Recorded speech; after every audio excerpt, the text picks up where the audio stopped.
NCERT exercise question number 1.23 के according हमें यहाँ पर एक रिएक्शन दी गई है और इस रिएक्शन के लिए हमें यहाँ पर कुछ रिएक्शन मिक्सचर गिवन है जिनको देखकर हमें ये बताना है कि अगर ये रिएक्शन मिक्सचर हो तो इस रिएक्शन के लिए लिमिटिंग रिएजेंट कौन होगा। तो इसके लिए हम क्या करेंगे, इस रिएक्शन को यहाँ पर लिख लेते हैं। हमारे पास यहाँ पर आएगा A plus B2, it gives AB2। अब इस क्वेश्चन को सॉल्व करने में हमारी हेल्प करेगा मोल कंसेप्ट। आप मोल कंसेप्ट के अकॉर्डिंग देखकर बता सकते हो कि यहाँ पर एक मोल A रिएक्ट करता है एक मोल B2 के साथ में और हमें देता है एक मोल AB2।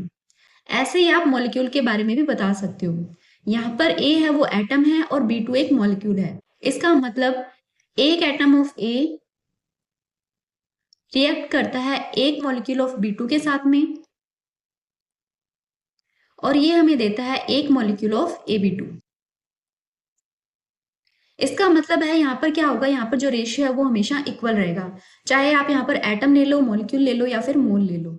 अगर यहाँ पर एक एटम ऑफ ए रिएक्ट करेगा एक मॉलिक्यूल B2 के साथ में, तो ए के 100 एटम कितने B2 के साथ में रिएक्ट करेंगे, तो वो करेंगे 100 मॉलिक्यूल ऑफ B2 के साथ में। इसी तरीके से क्या होगा, जो रेशियो है वो सेम रहेगा। अब हम बात करते हैं हमारे पहले पॉइंट की। हमारे पहले पॉइंट के अकॉर्डिंग हमें दिया गया है कि 300 एटम ऑफ ए रिएक्ट करता है 200 मॉलिक्यूल ऑफ बी के साथ में। अब आप इन दोनों नंबर्स को देखिए और हमारी जो एक्चुअल रिएक्शन है उसके साथ में कंपेयर कीजिए। हमें 300 एटम ऑफ ए के लिए चाहिए होंगे 300 मॉलिक्यूल ऑफ B2, लेकिन हमारे पास यहाँ पर कितने गिवन है, हमें गिवन है 200 मॉलिक्यूल ऑफ B2।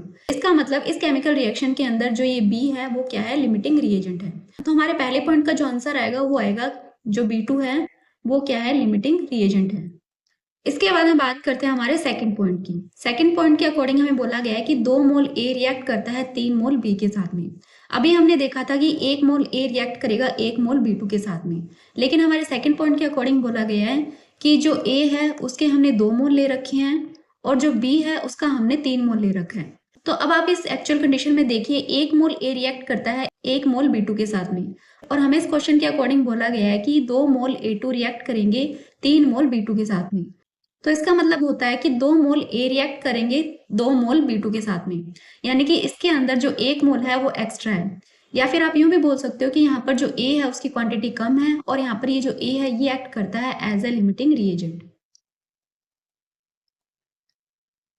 तो हमारे सेकंड पॉइंट के अकॉर्डिंग लिमिटिंग रिएजेंट कौन है, वो है ए, और फर्स्ट पॉइंट के अकॉर्डिंग कौन था, वो था बी। फिर हम बात करते हैं हमारे थर्ड पॉइंट की।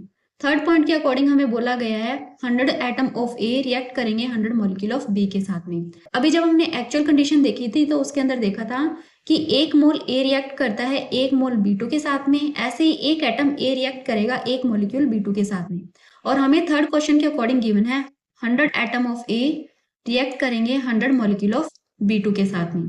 तो इन क्वांटिटी के अकॉर्डिंग ये दोनों कंप्लीटली रिएक्ट कर लेंगे और यहाँ पर कोई भी लिमिटिंग रिएजेंट आपको देखने को नहीं मिलेगा। तो हमारे थर्ड पॉइंट के लिए जो आंसर आएगा वो आएगा, यहाँ पर आपको कोई भी लिमिटिंग रिएजेंट देखने को नहीं मिलेगा,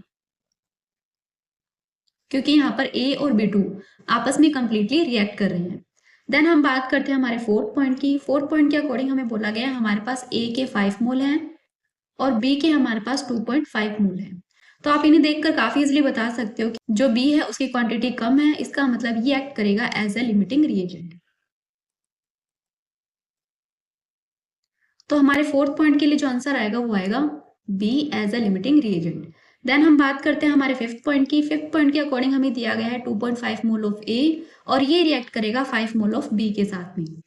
तो यहाँ पर भी आप देखकर बता सकते हो कि 2.5 मोल ऑफ A ये रिएक्ट करता है 5 मोल ऑफ B के साथ में।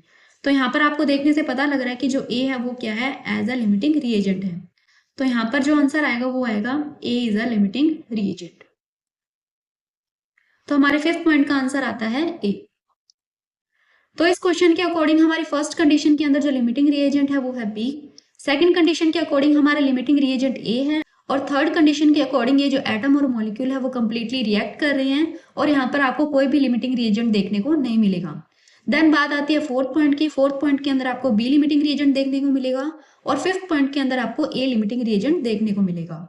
और इसी के साथ में हमारे जो क्वेश्चन है वो भी कंप्लीट होता है।